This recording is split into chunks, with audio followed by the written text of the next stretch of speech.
Bonjour, donc au programme de cette vidéo, la correction de l'activité A du chapitre 7 I Speak UPAC, ou plus précisément les groupes caractéristiques en chimie et la nomenclature.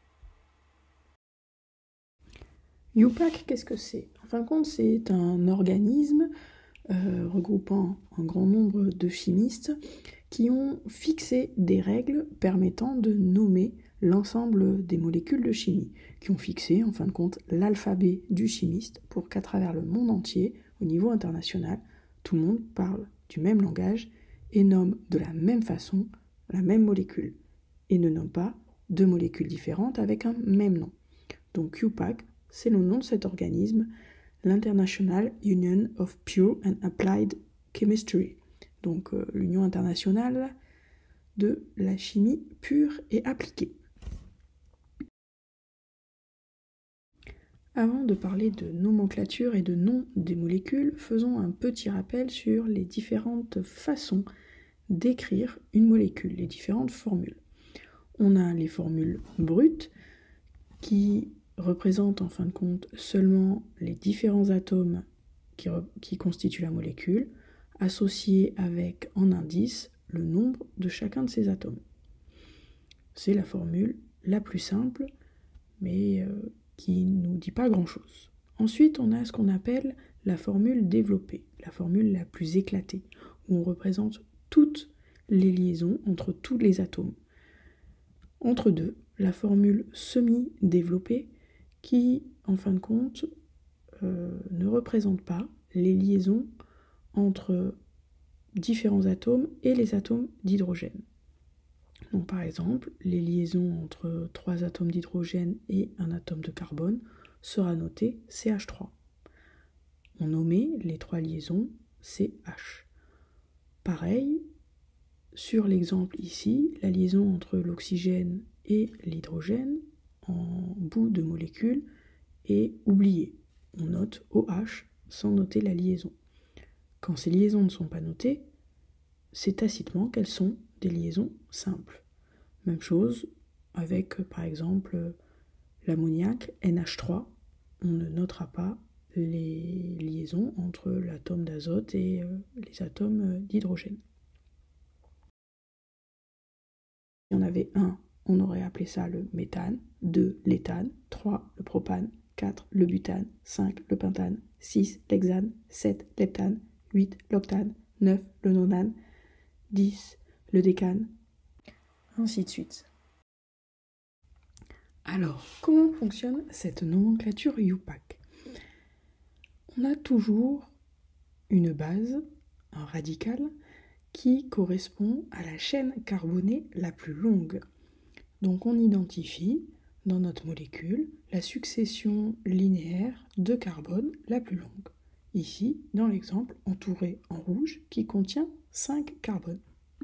Donc cette molécule, qui comporte 7 atomes de carbone à la base, s'appelle le pentane, auquel on va rajouter plein de choses autour. Alors pourquoi pentane? Parce qu'on a 7 atomes de carbone.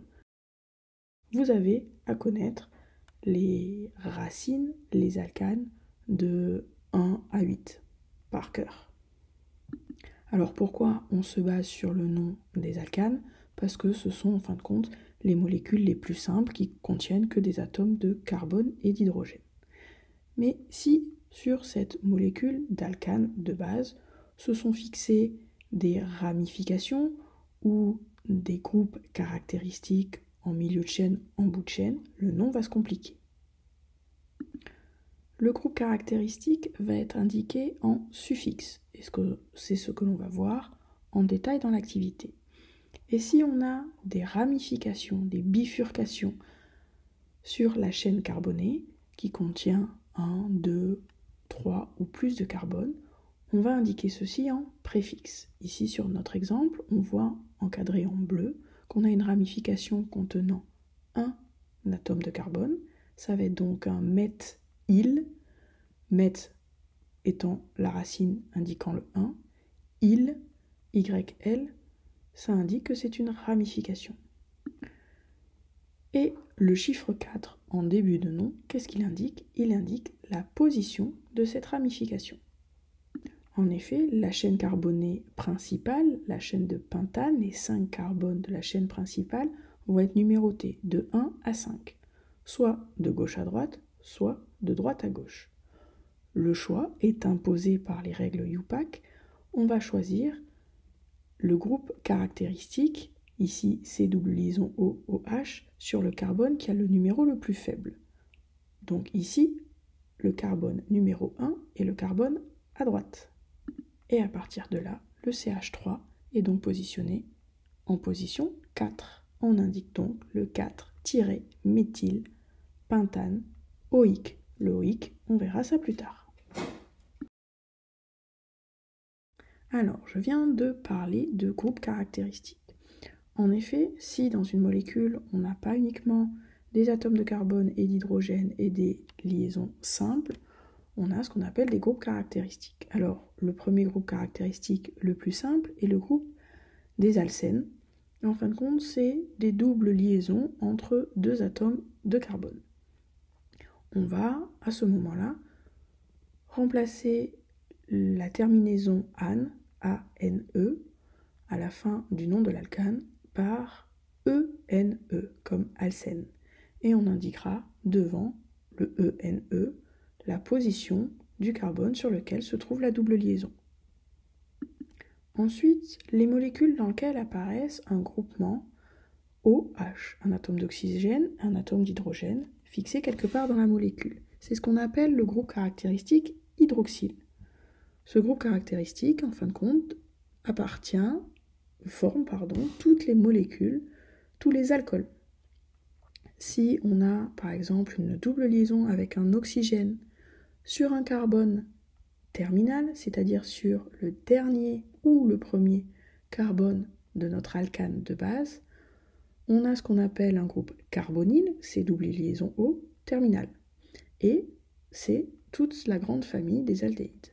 Si par contre cette double liaison C double liaison O, donc ce groupe carbonyle, est en milieu de chaîne, donc ni sur le premier carbone, ni sur le dernier, mais sur un autre carbone de l'alcane de départ, on a ce qu'on appelle des cétones.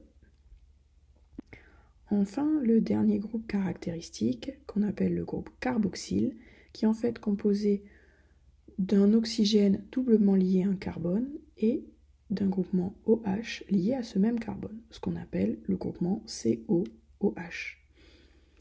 Ce groupement-là ne peut se situer qu'en début ou en fin de chaîne carbonée de l'alcane de départ et appartient à la grande famille de molécules qu'on appelle les acides carboxyliques. Voilà pour les 3 groupes caractéristiques et les 4 grandes familles de molécules oxygénées que vous avez à connaître par cœur. Donc vous pouvez maintenant mettre la vidéo sur pause, relire l'ensemble des documents et prendre connaissance des différentes questions.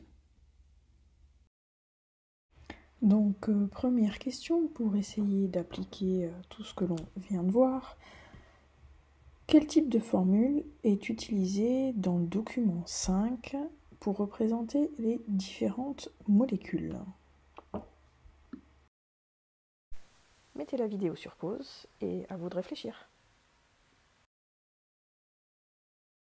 Donc si on regarde ces différentes formules, on a plusieurs fois la lettre C, plusieurs fois la lettre H, plusieurs fois la lettre O dans une même molécule. Ce n'est donc pas une formule brute. Est-ce que c'est une formule développée ou semi-développée? En fin de compte, on regarde si les atomes d'hydrogène sont liés aux atomes de carbone ou d'oxygène avec une liaison, ou si cette liaison a été omise. On voit ici, par exemple, sur la molécule C, le butanal, CH2, ça veut dire que les liaisons entre le carbone et l'hydrogène ne sont pas représentées. Même chose dans le méthanol, entre l'oxygène et l'hydrogène. On a donc des formules semi-développées. Donc maintenant, deuxième question, parmi toutes ces molécules du document 5, essayez d'identifier lesquelles sont des alcools, lesquelles sont des aldéhydes, des cétones, des acides carboxyliques, en vous aidant du document 4 sur les groupes caractéristiques. Mettez la vidéo sur pause et à vous de réfléchir. Donc, parmi ces différentes molécules, on va les prendre une à une. Pour la première molécule, on identifie le groupement caractéristique OH, c'est-à-dire le groupement hydroxyle. C'est donc un alcool. On retrouve ce groupement hydroxyle OH également dans la molécule B, mais si on regarde sur l'atome sur lequel est fixé ce groupement OH, il y a également un groupement double liaison O. Ce n'est donc pas un alcool. Où est-ce qu'on retrouve le groupement hydroxyle, c'est-à-dire simplement une liaison OH dans les autres molécules? On le retrouve dans le propanediol, la molécule D, mais également dans la molécule H. Alors on va revenir à la molécule B. On a dit qu'elle possédait sur un seul carbone une liaison simple OH et une liaison double O. Ceci correspond au groupement carboxyle, c'est ce qu'on appelle un acide carboxylique. On va retrouver ce groupement dans la molécule F, mais également dans la molécule I. Ce sont tous les trois des acides carboxyliques. Maintenant, revenons à la molécule C. La molécule C possède un carbone lié à double liaison à un oxygène. On regarde, sur ce même carbone, on n'a pas une liaison simple OH, donc ce n'est pas un acide carboxylique. Par contre, on a un H tout seul. C'est donc un groupement carbonyle terminal sur le dernier carbone, ou le premier, de la chaîne. On a donc ici un aldéhyde. Pour ce qui est de la molécule E, on a également un groupement carbonyle, c'est-à-dire C avec un carbone doublement lié à un oxygène. Mais ce coup-ci, ce carbone n'est pas lié à un hydrogène tout seul, mais soit à chaque fois un autre carbone, CH3 à droite, CH2, CH, CH3 à gauche. Donc ce groupement carbonyle n'est pas sur le carbone terminal, mais il est en milieu de chaîne, c'est donc une cétone. Qu'est-ce qu'il en est pour la molécule G, que l'on n'a pas encore faite? On retrouve le groupement C double liaison O, le groupement carbonyle, le carbone sur lequel est fixé l'oxygène est lui-même lié à deux hydrogènes. Il est doublement terminal, c'est donc bien un aldéhyde. Donc, pour résumer, le petit A c'est un alcool, le petit B un acide carboxylique, petit C un aldéhyde, petit D un alcool, petit E une cétone, petit F un acide carboxylique, petit G un aldéhyde, petit H un alcool et petit I un acide carboxylique. Par contre, on dit, au passage, petite précision, on dit une cétone. Donc maintenant que nous savons reconnaître dans une molécule les différents groupes caractéristiques, nous allons dans leur nom repérer, identifier les suffixes qui permettent de les nommer. Mettez la vidéo sur pause et à vous de réfléchir. Donc, pour identifier les différents suffixes, nous avons repéré précédemment les alcools. Les molécules A, D et H sont toutes les trois des alcools. Dans leur nom, butane 1-ol, propane 2-ol, méthanol, on repère le suffixe, la terminaison en ol, qui est donc caractéristique des alcools. Les acides carboxyliques, en effet, la molécule B est un acide carboxylique, comme la molécule F et la molécule I. On identifie dans le nom de ces différentes molécules acide éthanoïque, acide 3-éthylpentanoïque, acide propanoïque. Le terme acide, au début, qui nous facilite quand même la tâche pour identifier les noms des acides carboxyliques, et la terminaison en oïque. Donc, le suffixe correspondant aux acides carboxyliques et le suffixe oïque, avec le mot qui précède l'acide, le mot acide qui précède qui est en début de nom de notre molécule. Je vais y arriver. Ensuite, pour la molécule C et également la molécule D, qui étaient les deux aldéhydes. Leur nom, butanal et le méthanal, terminent tous les deux par al. Le suffixe correspondant à un aldéhyde est donc AL. Et enfin, il nous reste la molécule E qui est une cétone. la 4-méthylpentane de -one qui se termine par le suffixe -one, caractéristique des cétones. Donc si je résume, un alcool, ol, son suffixe, c'est ol.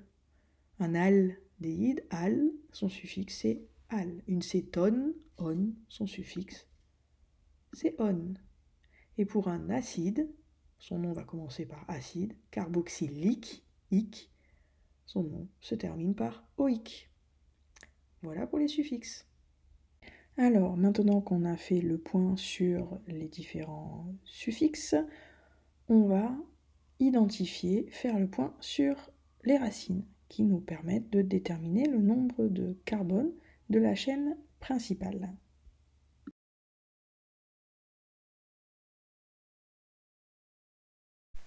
Mettez la vidéo sur pause et à vous de réfléchir.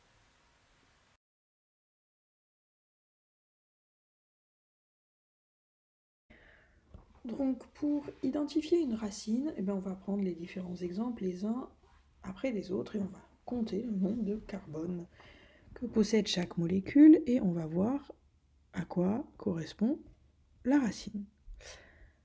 Donc le squelette carboné pour la molécule A de butane 1-ol possède 4 carbones. Ces 4 carbones, la racine ici est butane, donc on a 4, une racine, butane, donc le 4, c'est la racine butane. Molécule B possède une chaîne carbonée avec 2 carbones, c'est l'acide éthanoïque, acide et oïque, ça c'est le suffixe qui nous dit que c'est un acide, la racine c'est éthane, la partie qui va nous indiquer le nombre de carbone. Donc 2, ça correspond à éthane. Pour la molécule C, on a une molécule avec 4 carbones dans la chaîne carbonée. On retrouve, comme tout à l'heure pour la molécule A, une racine en butane. Pour la molécule D, 3 atomes de carbone dans la chaîne carbonée et une racine propane, qui va donc correspondre à une chaîne carbonée de 3. Pour le petit e, le 4-méthylpente de -one, on a une chaîne carbonée avec 5 carbones. Ici, dans le nom, 4-méthyl, c'est un préfixe. La racine, c'est pentane, qui va donc correspondre à une chaîne carbonée de 5 atomes. Le 4-méthyl correspond en fin de compte à la ramification. Cette ramification, CH3, ne se compte pas dans le nombre de carbone contenu dans la chaîne carbonée, puisque la chaîne carbonée doit être linéaire, une suite sans ramification, sans bifurcation. Ce CH3, on verra tout à l'heure, va être indiqué par le préfixe méthyle. On va revenir dessus. Passons à la molécule F. Cette molécule F, elle a une chaîne carbonée de 5 carbones et une ramification de 2 carbones. La chaîne carbonée principale, qui doit être la plus longue, donc que l'on prenne celle-ci ou que l'on prenne le CH3CH2 d'en haut, on a au maximum 5 carbones. C'est donc un pente quelque chose. En effet, c'est l'acide 3-éthylpentanoïque. On retrouve bien le pentane dans le nom. Pour le G, on a donc ça un atome de carbone dans la chaîne carbonée. Dans le nom, méthanal, on retrouve le suffixe al de l'aldéhyde et la racine méthane, qui correspond donc à un atome de carbone. Cette racine méthane se retrouve également dans le méthanol, et en effet, le méthanol possède un seul atome de carbone dans sa chaîne carbonée.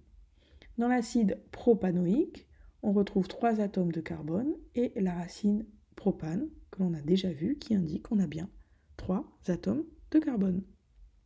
Donc, je résume, un atome meth, 2 atomes et, 3 prop, 4 but, 5 pen, pente. Donc, à retenir par cœur, méthane, éthane, propane, butane, pentane. On va plus loin, hexane, octane, nonane, décane, ainsi de suite. Donc, après avoir vu la racine, le suffixe, questions 5 et 6, on s'intéresse au préfixe. Donc, retrouvez ici quelle est la forme générale du préfixe, quand il y en a un, et quelle information est apportée par le préfixe. Mettez la vidéo sur pause et à vous de réfléchir. Donc ici, les deux seules molécules qui possèdent un préfixe sont les molécules E et F. Pour la molécule E, on a un préfixe méthyle. On reconnaît dans méthyle la racine meth de méthane qui indique un carbone. En effet, la ramification CH3 possède un seul carbone. Donc, dans ce préfixe, on a pris la racine de l'alcane, méthane, à qui on a enlevé les 3 lettres ANE, que l'on a remplacées par 2 lettres YL. Même chose pour la molécule F, on a le préfixe qui est le 3-éthyle. Dans éthyle, on reconnaît la racine éthane de l'éthane, l'éthane étant l'alcane qui possède 2 carbones. Donc, le préfixe éthyle correspond en fin de compte à une ramification faite de 2 carbones. Et pour faire ce préfixe, on a pris la racine de l'alcane, l'éthane, à qui on a enlevé les 3 lettres ANE, que l'on a remplacées par le Y et le L.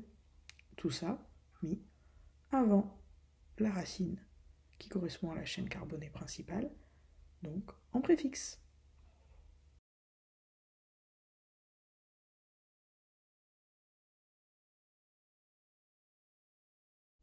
Donc le préfixe nous indique le nombre de carbone contenu dans une ramification. Si c'est du méthyle, il y aura 1 carbone. Si c'est de l'éthyle, il y aura 2 carbones. Si c'est du propyle, il y aura 3 carbones. Butyle, 4 carbones. En général, les ramifications sont rarement plus longues que ça. Mais ça existe dans la nomenclature. On va s'arrêter là pour nous. Donc maintenant, révisons un petit peu le chapitre 4 et donnons les représentations de Lewis des différents groupes caractéristiques. Donc petit rappel sur les représentations de Lewis, c'est une formule qui précise l'ensemble des doublés liants et des doublés non liants. Rappelons que le carbone possède 4 doublés liants. Il a une valence de 4, l'oxygène a une valence de 2, il possède 2 doublés non liants et 2 doublés liants, et l'hydrogène a une valence de 1, il possède un doublé liant. Maintenant, révisons un petit peu le chapitre 4 et donnons les représentations de Lewis des différents groupes caractéristiques.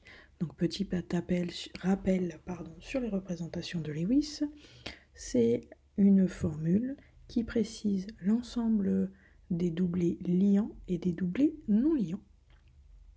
Rappelons que le carbone possède 4 doublés liants, il a une valence de 4, l'oxygène a une valence de 2, il possède 2 doublés non liants et 2 doublés liants, et l'hydrogène a une valence de 1, il possède un doublé liant. Donc pour l'acide éthanoïque, le carbone fonctionnel est triangulaire. On le voit bien ici sur ces 2 plans pris sur Avogadro. Pour le propane-2-ol, le carbone fonctionnel est ici tétraédrique. Pour le méthanal, c'est un carbone fonctionnel triangulaire.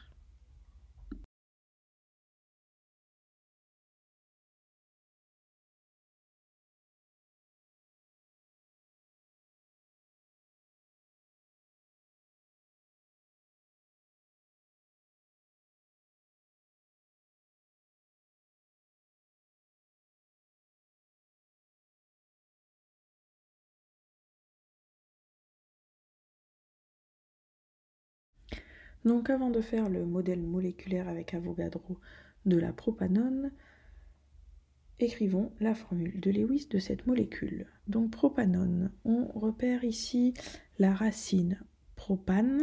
Ceci signifie qu'on a une molécule dont la chaîne carbonée prop possède 3 carbones. Sur cette chaîne carbonée, on va ajouter une fonction carboxyle non terminale, puisqu'on a une terminaison en on, qui est caractéristique des cétones.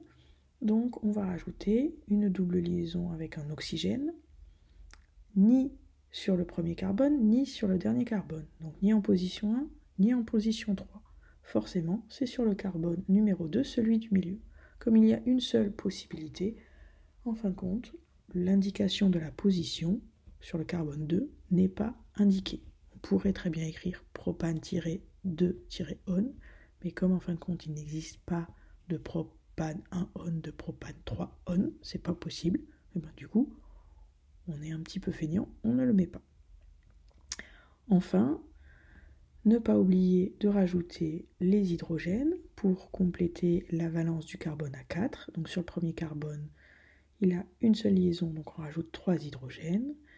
Sur le deuxième carbone, il a ces 4 liaisons, donc on ne rajoute pas d'hydrogène. Et sur le dernier carbone, complètement à droite, il a une seule liaison, donc on lui ajoute 3 atomes d'hydrogène. On n'oublie pas non plus dans la formule de Lewis les 2 doublés non liants de l'oxygène pour bien lui faire ces 4 doublés. Et voilà pour l'acétone. Et enfin, donc, si on représente cette molécule d'acétone de propanone sur Avogadro, on voit que le carbone fonctionnel est lui aussi triangulaire. Je vous laisse ici vérifier vos représentations de Lewis avec 2 doublés sur l'oxygène, une double liaison entre le carbone et l'oxygène pour l'aldéhyde, l'acétone et l'acide carboxylique. Et maintenant, passons à la géométrie des molécules et des groupes caractéristiques. Donc pour voir quelle est la géométrie du carbone fonctionnel pour les différentes familles de composés, on va utiliser le logiciel Avogadro. Donc on ne va pas représenter toutes les molécules, mais uniquement une molécule de chaque famille, donc les molécules B, D, G, et la propanone, plus vulgairement appelée l'acétone. Il faudra d'abord faire sa formule de Lewis. Et on vous demande ensuite donc de résumer, de répertorier la géométrie du carbone fonctionnel pour des molécules de chacune des familles. Donc vous mettez cette vidéo sur pause. Si vous voulez, vous retournez voir le tuto Avogadro que vous avez soit sur l'ENT, soit sur YouTube, sur le lien vidéo à regarder. Et puis vous essayez de faire les différentes molécules. Donc si on résume sur la géométrie du carbone fonctionnel pour chacune des familles, il est tétraédrique pour un alcool et triangulaire pour l'aldéhyde, l'acétone ou l'acide carboxylique. L'activité se termine ici. Merci.